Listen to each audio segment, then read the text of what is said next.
एक छोटे से अपराध में छत्तीसगढ़ में भूपेश बघेल के सरकार के समय कालीचरण महाराज जेल गए हैं, और ऐसी बात के लिए जो उन्होंने गलत कहा ही नहीं था। गांधी जी के संबंध में कालीचरण महाराज ने जो कहा था वो कहीं से गलत नहीं था। भूपेश बघेल युद्ध स्तर पर लगकर उनके सरकार की पुलिस ने उनको कालीचरण महाराज को गिरफ्तार कराया। अभी कालीचरण महाराज के ही श्राप से भूपेश बघेल के ऊपर भी एफआईआर हुआ है, पर पुलिस अभी तक उनको गिरफ्तार नहीं की। कब तक गिरफ्तारी होगी भूपेश बघेल की? जय हिंद। मैं राजकुमार मिश्रा। आज आपसे बात करनी है छत्तीसगढ़ में पूर्व मुख्यमंत्री श्री भूपेश बघेल के खिलाफ छत्तीसगढ़ राज्य आर्थिक अपराध अन्वेषण ब्यूरो मतलब ईओडब्ल्यू के यहाँ एफआईआर दर्ज किया गया है। इस एफआईआर के कानूनी बिंदुओं पर आपसे बात करनी है। देखिए, पिछले 5 वर्ष का छत्तीसगढ़ में कांग्रेस की सरकार थी और ये कांग्रेस के सरकार के मुख्यमंत्री थे श्री भूपेश बघेल। इनके कार्यकाल के अंतिम दिनों में छत्तीसगढ़ में एक बड़ा अपराध घटित हुआ था महादेव ऐप के नाम से। इस अपराध में किसी न किसी तरह से पूर्व मुख्यमंत्री हमारे भूपेश बघेल जी का जरूर नाम चल रहा था। सरकार जाते ही नई सरकार के कार्यकाल में भूपेश बघेल के ऊपर एफआईआर दर्ज हुआ है। एफआईआर में क्या बातें हैं, इस संबंध में क्या धारा लगी है, इस संबंध में आपसे इसके कानूनी पहलुओं पर बात करनी है। देखिए, भूपेश बघेल के ऊपर जो एफआईआर दर्ज हुआ है उसमें धारा लगा है 120B। इसमें सजा होती है 6 महीने की। धारा 34 इसमें अपराध के अनुसार सजा होता है। धारा 406 इसमें 3 वर्ष की सजा का प्रावधान है। धारा 420 इसमेमें 7 वर्ष की सजा का प्रावधान है। धारा 467 जिसमें 10 वर्ष से आजीवन कारावास की सजा का प्रावधान है। 468 7 वर्ष की सजा है। 471 2 वर्ष की सजा है। इसके अलावा भ्रष्टाचार निवारण अधिनियम और संशोधित अधिनियम 2018 की धारा 7 व 11 भी लगा है। इस तरह के गंभीर अपराध में भूपेश बघेल के ऊपर एफआईआर दर्ज हो चुका है। आपको बताऊं, सुप्रीम कोर्ट का एक जजमेंट है Arnesh Kumar versus state of Bihar.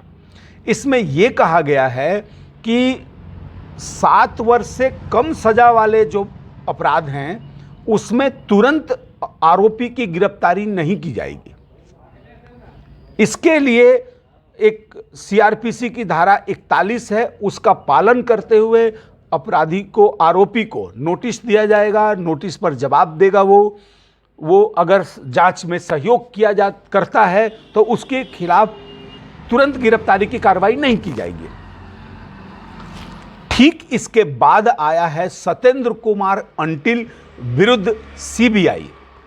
इस केस में सुप्रीम कोर्ट का कहना है कि इकोनॉमिकल ऑफेंस मतलब धन संबंधी यदि अपराध हुआ है तो, या भ्रष्टाचार संबंधी अपराध हुआ है तो उसमें ये 7 वर्ष के भीतर गिरफ्तारी, 7 वर्ष से कम सजा वाले अपराध में गिरफ्तारी तुरंत नहीं की जाएगी।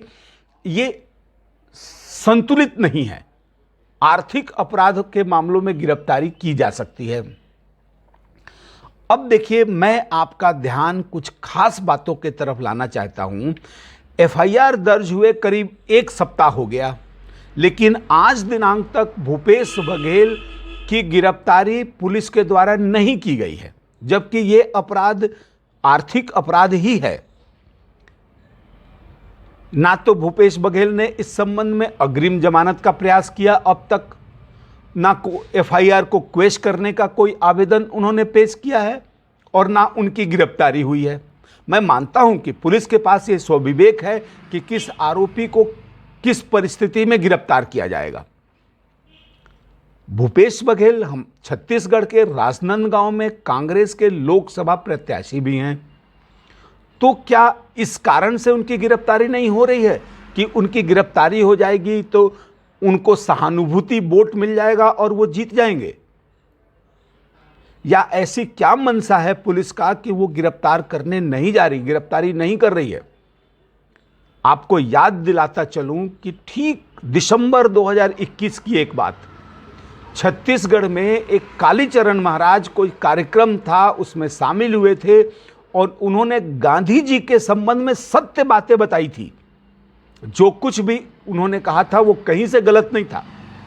और उनके इस बयान के बाद उनके खिलाफ एफआईआर हुआ था छत्तीसगढ़ में और धारा लगी थी 505 की उपधारा 2 और 294।